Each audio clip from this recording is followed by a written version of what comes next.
Greetings, everybody. I'm Larry Williams, the Director of CARMA, the Consortium for the Advancement of Research Methods and Analysis in the Rawls College of Business at Texas Tech University. It is August 20th, 2025, and it is my pleasure to welcome you to our first CARMA Quick Chat. If you're not familiar with CARMA, we are an academic research center within the College of Business, and our focus is providing research methods education events of a variety of forms and structures. And one of our biggest events is we call our CARMA webcast lectures, in which we bring in distinguished scholars and methods people who give a webcast lecture. With our quick chat, we do a little bit of interview to try to learn about their background and career and professional issues. And we post that and use it as part of our promotional development. So today, it's just a real treat for me to be joined by Richard Landers. Richard is the John P. Campbell Distinguished Professor of Biopsychology at the University of Minnesota. Richard is no stranger to CARMA, having been a short course instructor for several years, also contributing to webcast panels, advisory boards, just has done a lot for CARMA that we're very grateful for. And right now, I think he's likely experiencing some relief at coming off of his year of being a president of PsyOp. So, Richard, we're delighted to be chatting with you because of your webcast lecture, which will be on September the 5th. It's on our first day of webcast lecture. So, always good to chat with you. Good to see you again, Richard. Yeah, good to see you. Thanks so much. Yep. So, uh, people have a variety of routes that they end up pursuing to get the PhD. How did that work with you? Sure. So in some ways I have so my training's in IO psychology, and I have kind of the standard message that I hear often for IO, which is I was already in college doing something else. I wasn't quite sure where I was going to go with it, and then learned about IO in like my sophomore junior year, and then suddenly just had I had some really good advisors that told me I was a good match for a PhD program. Um, and then just went down that road. The academic piece is a little weirder. Actually, when I was really little, I always wanted to. It's weird to talk about it. I always wanted to be the expert. It was even Mhm. from when I was like 5 or 6. I was trying to teach my dad about stuff that he probably already knew about, but he entertained it. And so I'd always had at least teaching and mentoring as kind of a part of what I saw myself doing. Uh, Uh-huh. but it took a lot of years to figure out exactly what that was going to look like. Well, it sounds like it's good preparation for being a teenager, right? Oh yeah, sure. Well, so you end up getting a PhD in IO Psych, and at that time you learn stat and methods, and I'm always interested for people who have ended up having success with stat and methods, kind of what their experience was like as they went through it. I was not particularly a good student in my stat and methods courses early on. So, Mhm. do you have any memories of particular things that were challenges that you faced in learning? Yeah, I it wasn't. I wouldn't say I was a natural for sure. So I really wanted to know the conceptual side of stats, and a lot of intro stats courses are not about that. It's Hmm. really like, here's a toolkit, use it, and that really made it very inaccessible to me. And I was able to do the math okay most of the time, but I didn't really understand why we were doing what we were doing. But the idea of that there were these underlying sort of statistical systems was neat. Like the first time I remember hearing about the central limit theorem, I'm like, that's weird. I would like to know why that makes sense. But at the time it was taught just like, here, there's this thing. It has implications. It's what makes all your inferential stats work. Just trust it. And so I was more interested in the why. And then a couple years later, I was tasked with teaching intro stats as a grad student, but to our undergrads. And that really forced me to actually like Mm. learn it. Yeah. And so I remember actually the breakthroughs with sampling distributions and sampling in general being like a major like hurdle that I crossed by Yeah. teaching it. Like I got through an entire like stat sequence without really understanding it. But being forced to explain it to other people, I finally got over that line. I also finally understood variance, which you get exposed to so many times. You hear the word, you know how to calculate it, but it took me a few years to be like, oh, that's why it's so important. And so I don't know. From there, I guess I never really wanted people to have the same sorts of face the same sort of like challenges that I had in that part. It's what really has inspired me since then to like write a research methods textbook, a statistics Yep. textbook. It was just, I needed to know the why, and I just think it's an important part, and I think that's an important piece of the interest in being a methodologist too. It's like there's reasons for these things, and it's important that we understand what they are. Yeah. Yeah, I think it's one of the challenges in learning stat and methods is it's like there's a bunch of dots that have to be connected and you can't connect them all at once. So you Yeah. start slowly in your courses and you connect a few here and you connect a few there. And then you finally get to this moment where you have enough of them connected that it really clicks and it makes sense. And it's a wonderful feeling, but Mm, you have to really work with students to be patient until that time. Well, so that was some time ago, and you learn to do research as a doctoral student, and then you get into your academic career and you do a lot of research. And so I'm curious about how you think you have changed as a researcher from the experiences that you have had, mm, particularly with submitting papers, scholarly papers. For sure. journal review. Sure.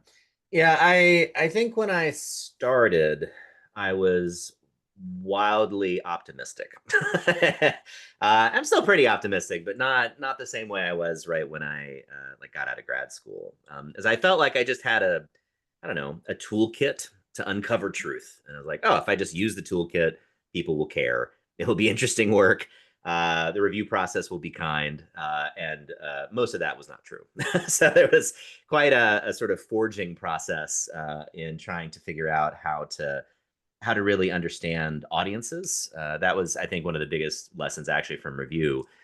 That people would read things into stuff I wrote that I'd never anticipated. And so, one specific review I got, I think, the second year that after I was out, I can't remember where I submitted it, but in the paper we had just this throwaway line. I was like, "Oh, I'm at like a big research institution," so it was one of those like sampling things, like, "Oh, we sampled from a major U.S. East Coast university." It was some like throwaway line, and the reviewer hated it and wrote like a full 2 or 3 sentences about how like, "Oh, this sounds like they're trying to compensate for not feeling strong about their university," and blah blah blah blah blah blah blah. And most of that wasn't really about me or about the paper, but nevertheless, it was this impression that they came Yeah. away with that I had not anticipated at all. And there's a lot of those little lessons I think in peer review, and it's trying to learn how to not take them personally. That's really the big part that changed, and recognizing that sometimes a reviewer just has an axe to grind and there's things to do in response to that, and sometimes they've got a good point and they're just thinking about it in a way that you never thought of about it before. So it's yeah, I've definitely grown a lot over the years. Yeah. So, well, I so enjoy having these types of conversations with accomplished scholars like yourself, and I think that's part of what makes Karma great is that we, kind of end up feeling like we're part of a family, and Mm. when you hang with people enough, you learn some things about them that you might not have expected, and so in your case, it turns out that you're a pilot. Oh Right. yeah. Yeah. So, where did that come from, and when did you decide Oh, to pursue it? sure. Yeah, combination of things. So when I was little, my grandfather was so he was an insurance agent, and It was during the golden age of aviation, back when airplanes cost like one and a half cars. So it was, an Mhm. investment, but it wasn't inaccessible in the way it kind of is now.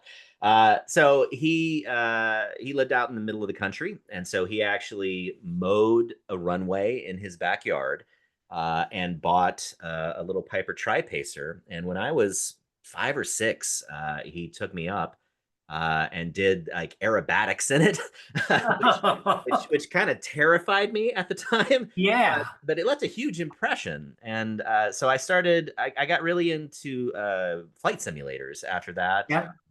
and did that for years and years, and thought that would be the end of it. And then during COVID, had a moment of got to seize life. Don't put off stuff that maybe there won't be a tomorrow. All the sort of Yeah. dire things that people felt during COVID. And I was like, you know what? Why haven't I done this? Like, I can afford it now. I'm in a more comfortable place in life. Like, why not go for it? And so, yeah, during COVID, decided to get my certificate.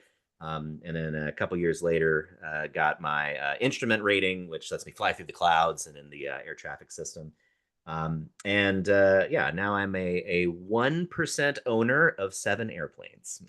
Basically a timeshare, but it works Uh, out great, for a few weekends throughout the year. yeah. And was it there at one point where you were going to all the airports in Minnesota? Yeah, it Or turns out was there's a lot. So, it- yeah, there's like 160, I think, in Yeah. Minnesota. But if you go to all of them, the Minnesota Department of Transportation will give you a leather jacket. So that was a goal for a bit. But yeah, I'd never. I think I've been to like 25-ish, which Yeah. is a fair number. But yeah, nothing close to what I would need to do. Yeah. Well, you probably don't have or won't have the opportunity to talk to one of the legends in our field, Eugene Stone Romero, Hmm, right? But it turns out after he retired, he got his pilot's license too. really? I haven't talked with him since he did that, but his wife Diana told me that. So, well, that being up in the clouds and flying around is quite a bit different than being president of PSYOP. So Hmm. that's one year where you kind of go in, probably, people have participated in the organization for quite a bit and have some idea about what it's going to be like, but the reality may or may not match that. So what was it like for you? Well, so I'm actually just starting that journey. So I'm at the end of the president-elect year, and then Oh, okay. yeah, Yeah. next year will be the president year, and then there's a past president year, so it's a 3-year term. And it's a lot. So I didn't really. I knew from stories, but the reality of it is very different. Where I was advised in advance, like, oh, you're easily in like the 10-20 hour a week range sometimes, trying to do this job. And what I realized was it's because in many ways the presidency, the trio, and the president more so than the elect, so it's going to be worse next year. But it really is kind of a linchpin in just operations, like keeping the organization running. The president has a surprisingly prominent role in that, and everything kind of grinds to a halt if that person's not actively engaged. So even now, I think last I looked, it was like 30 to 70 emails a week and probably 3 or 4 hours of meetings plus all the work, and it's a lot. But it's also I think it's one of the best opportunities to be in leadership in these kind of organizations, SciOp and others, in order to actually make systemic changes within the way the field works, and how people are supported in it. There's a lot of areas where I think PSYOP could do better. There's a lot of areas where PSYOP I think already does a pretty good job, and trying to navigate all of that, and leave it better off than when I found it, I guess, is really the opportunity. So it's a lot of time sacrifice. People refer to it as service, and then have kind of like they like hushed tones, like, oh, don't do too much service kind of stuff. But it's really an opportunity if you put in the time to really help people very directly. Yeah. So that's the hope. Well, it's I'm sure you're going to be great at it, and wish you the best as you do that. Uh, One last question, or next to the last question, I want to get your views about AI. It's such an important topic that we hear about Mm. and we study. It dominates conference programs like at SciOp, like it did at the Academy. So, and you're a particularly technologically sophisticated kind of guy. So, how do you use AI in your research? And kind of what recommendations do you have for somebody who's saying I should be doing more of this? Yeah. So, you know, there's a lot of dimensions to it. So one is I think it's important before going down any journey like that to really deeply understand the technology. And if you really if you think of for people that are coming from a social science research methods background, the easiest way to think about it is that most of the AI models we have right now are essentially just very complicated regression. Mm-hmm. Actually, many regressions kind of tied together. So that means that what you're really seeing is like a predicted value. Like this, everything ChatGPT gives you is like a series of y hats. Like it's a bunch of predicted words based on all the stuff that came before it. So if that's true, you don't necessarily expect a regression line to like recreate actual reality all the time. It'll be, if it's well done, close, but it's not necessarily going to be 100%. So that tends to be the pattern that we see with AI use, where it's right 80% of the time, but it often gets little details wrong, and around the edges it gets a little fuzzy.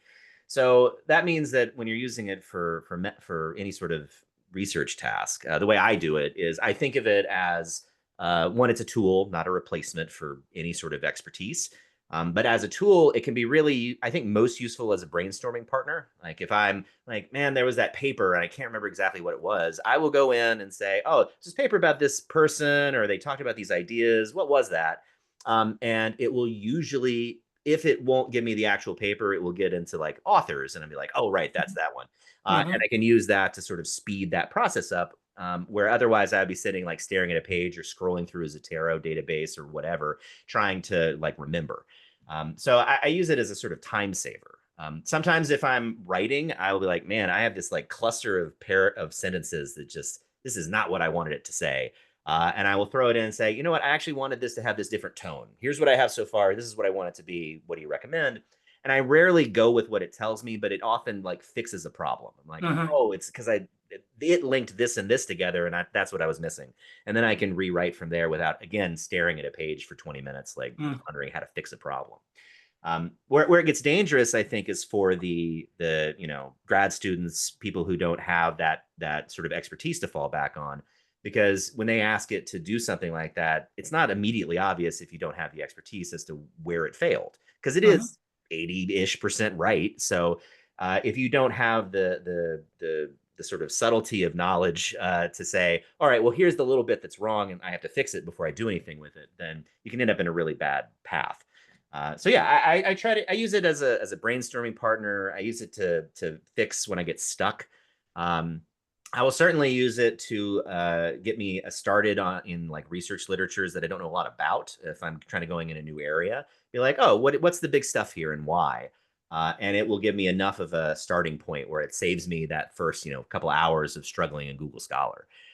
So yeah, it's the replacement that I don't do. And I also don't copy paste anything out. That's my number one rule for people. I do, which I do, but I recommend for everybody. Like, just don't ever copy paste anything from it. Always write your own stuff, and just use it as a reference tool Yeah. rather than doing your work for you.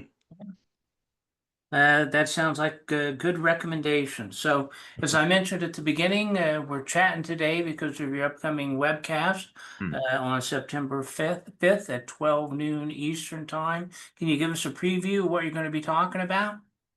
Sure. Yeah. So it's kind of related actually to the chat GPT use almost, where there's a lot of we use a lot of technologies now in organizational research, and it's become an increasing theme in a lot of published work, that you testing out a new platform or using a new piece of software or studying workers in a technological context or whatever.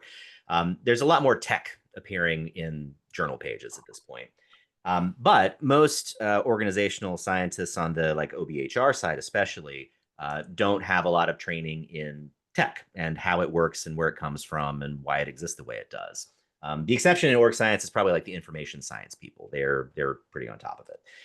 But for everybody else, we're just sort of like, oh, here's this new software, great, whatever. I'm just going to use it.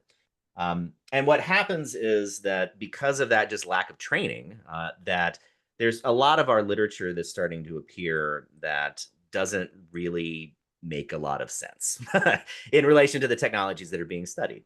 A lot of the AI stuff this is where it's becoming such a fever pitch right now because people will do things like say, oh, we tested ChatGPT versus no ChatGPT, which is not really a meaningful comparison because ChatGPT is not one thing. It is just like we're just talking about. There's a whole set of strategies for using it. There are Mhm. techniques. There's different levels of knowledge people come in. It's also constantly under development. ChatGPT today is not the same as it was 6 months ago or will be 6 months in the future.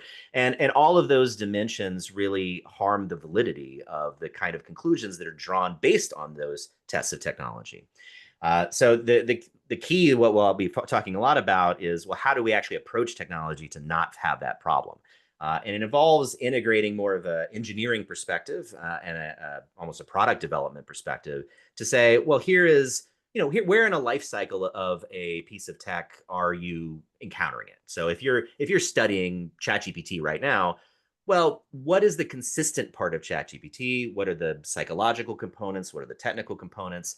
How do those change over time? And how does that influence the way that research should be designed to draw meaningful conclusions about AI, which is really what people want. Like we want to say AI is doing X, Y, and Z, but you can't do that just by studying a single technology at a single Mhm. point in time. So Mhm. trying to provide a toolkit for how to approach that and just generally improve the validity of theory that involves tech. That is what I will be focusing on. Well, that's something we can definitely look forward to. Friday, September the 5th at 12 noon. This webcast lecture is available to members of our Karma institutional membership program. You can find information about Karma on our website, karmattu.com. And Richard Landers, John P. Campbell, Distinguished Professor of IO Psychology, current president of PsyOp. Thanks so much for sharing your time, and we'll look forward to seeing you in a couple of weeks. Yeah, thanks so much, Larry.